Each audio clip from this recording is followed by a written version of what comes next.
Kaibigan, nag-trip to Jerusalem kami.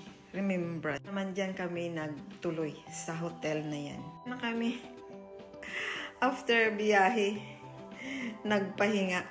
Yan ang Nazareth at night. Ang ganda, ano? Dyan yung saan kami nagtira. Yan. Ito naman ang Annunciation Church sa Nazareth. Doon kami una lang landing. Yan siya. Tapos yan naman ang holy place kung saan yung angel nag-appear kay Mama Mary. Yan naman ang loob ng Annunciation Church. Yan naman ang bahay ni Mama Mary. Yan si St. Joseph. Sa Nazareth pa rin, magkapit-bahay sila ni Mama Mary. Ilang lakad lang sa kanya na bahay. Tapos yan, dyan daw sila natutulog sabi ng aming tourist guide. Yan daw ang tulugan nila, St. Joseph. Carpenter si St. Joseph, ha. Alalahanin nyo yan. Kaya ganyan lang kasimpol ang bahay niya. Tapos yan ang sa ilalim kung saan sila natutulog. May mga bato-bato kasi siyempre siguro luma na. Hindi ganyan siguro noon. Tapos yan naman ang kanilang table kung saan sila kumakain. Yan ang Sea of Galilee. Ang Sea of Galilee ay mahaba at ito ay malapit sa Capernaum. Sea of Galilee pa rin yan, kung saan nagmiracle yung nakahuli ng maraming isda na pinatapon ni Jesus ang lambat at sila ay nakahuli ng maraming isda. Yan naman, nag-experience kami ng boating sa gitna ng Sea of Galilee kung saan si Jesus nag-boating na nagtaas yung alon at natakot yung mga apostles. At dyan din naglakad si St. Peter sa gitna ng dagat at unti-unti siya nalunod dahil sa Pukafide. Dyan nag-miracle yung 5 loaves of bread at 2 fishes na sa gitna na yan kung saan yung may light. Dyan daw nag-happen. Tapos dito rin sinabi ni St. Peter, sinabi ni Jesus kay St. Peter na, "Feed my flocks." Diyan din yan sa tabi ng Sea of Galilee. Capernaum, town of Jesus. Diyan nag-first mission si Jesus sa Capernaum. Nag-spend si Jesus ng many years diyan sa Capernaum. Mission niya as mankind. Yan naman ang dating bahay ni St. Peter kung saan niya pinatira si Jesus habang nasa mission si Jesus sa Capernaum. Ganyan ang itsura dahil nasira ng maglindol 749 AD. Malakas na lindol ang tumama sa Capernaum. Yan din ang old synagogue. Nasira din dahil sa lindol na tumama. Ang Capernaum ay part of Galilee. Kaya 749, tumama ang malakas na lindol at nasira yung synagogue. Synagogue na yan, kita nyo parang may kwadrato-kwadrato. Yan daw ang bahay ng mga Jewish noon. Tapos ito naman yung pinatayo ng Roman centurion. Naalala nyo na pinagaling ni Jesus yung kanyang minamahal na alagad. At pinatayuan niya si Jesus para saan si Jesus mission, mag-preach kasi nasira ang synagogue, di ba? Kaya yung Roman centurion pinatayuan si Jesus. Yan naman, aakyat tayo doon sa may bagong chapel na pinagawa. Medyo akyatin yan, medyo nagtaas kasi sinapaw nga nila doon sa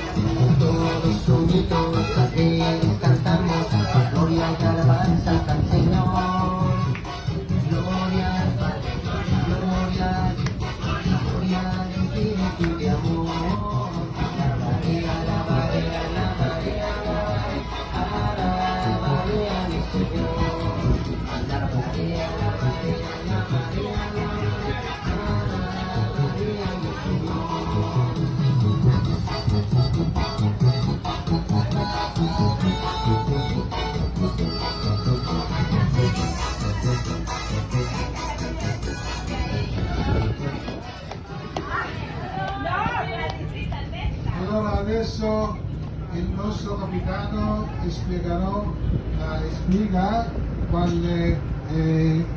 come si dice, quali cose che hanno, no? Come un ricordo del lago di Tiberia o il lago di Galilea. Adesso, ecco. Allora attenzione per favore. Yan ang Jericho. Halik kayo, papasok tayo kung ano mayroon sa Jericho. Yan ang Jordan River, makita yan sa Jericho. Hindi kaaya-aya ang hitsura. Diyan bimaptize si Jesus ni John the Baptist. Andyan din kami, binaptize din kami ni Father John. At saka mayroon kaming kasamahan inilubog ang paa kasi hindi ba marami nagaling dyan. Yan naman ang Sakamura tree kung saan umakyat si Zaccheo. Kasi hindi siya makakita kay Jesus, kaya umakyat siya para masilayan si Jesus. Yan naman ang Mountain of Temptation kung saan ging-tempt si Jesus ng devil.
Quella entrata. Quella è entrata.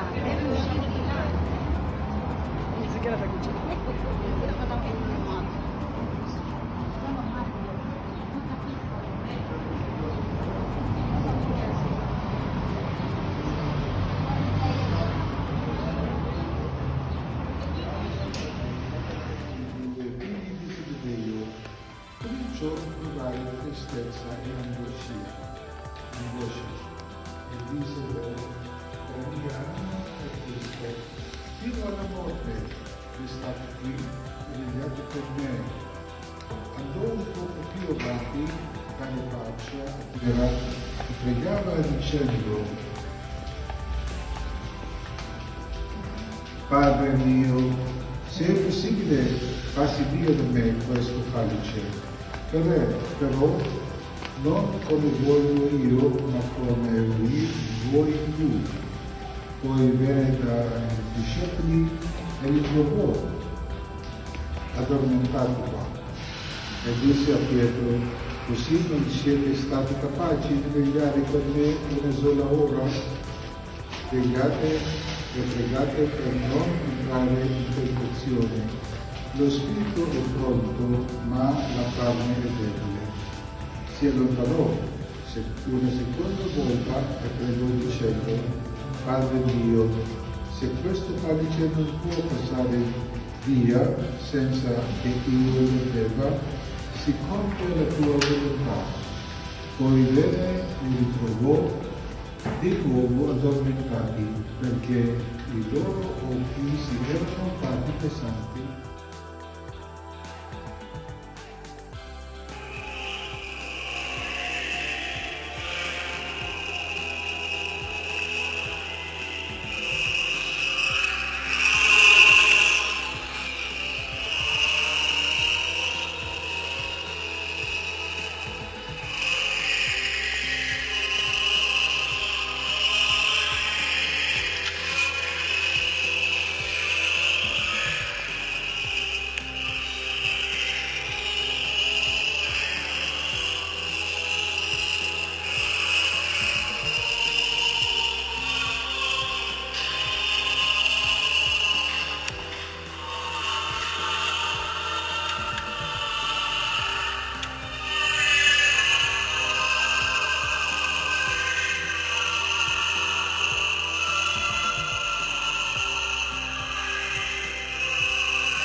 The end of my days, O Lord, I will bless your name, sing your praise, give you thanks, all my days.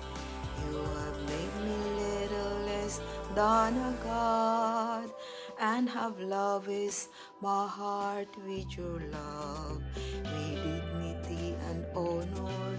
You clothed me, given me rule over all, till the end of my days, O Lord, I will bless your name, sing your praise, give you thanks.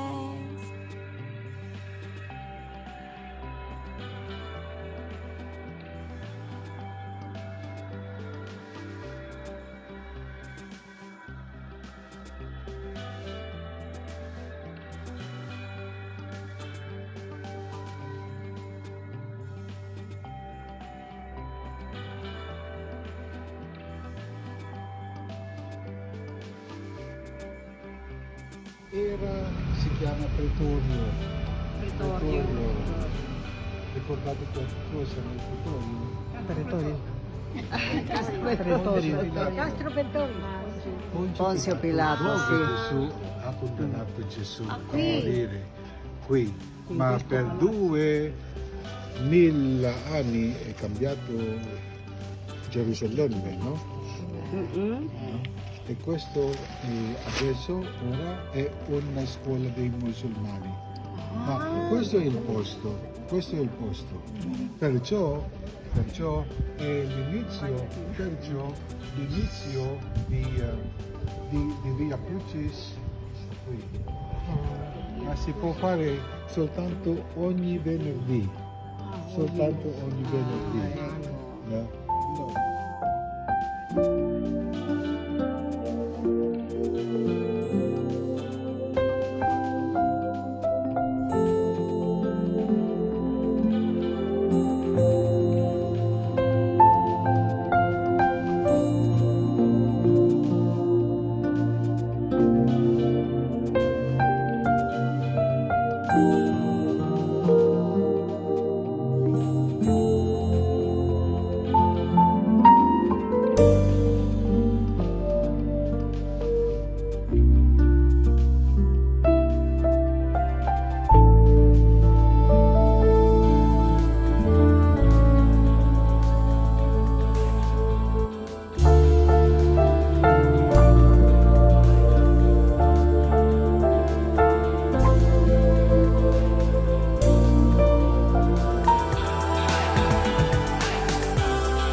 Il muro di Jerusalem dalla dalla fino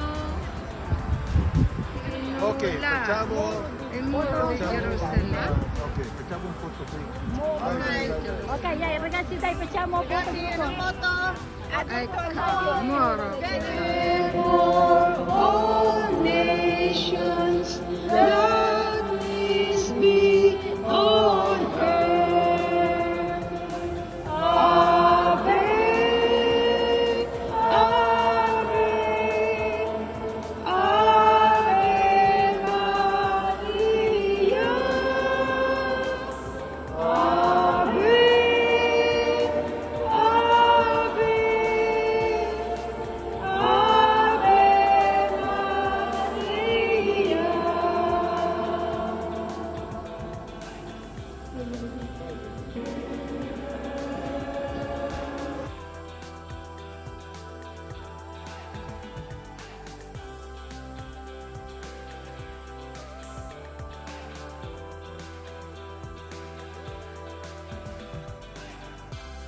E il video cominciò a provare la tristezza e l'angoscia e disse loro, Maria,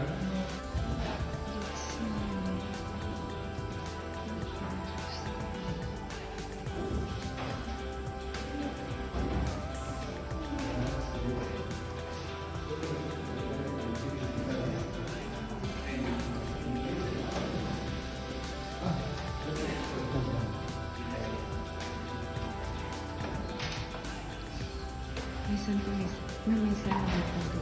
May misa. Gospel. Only gospel.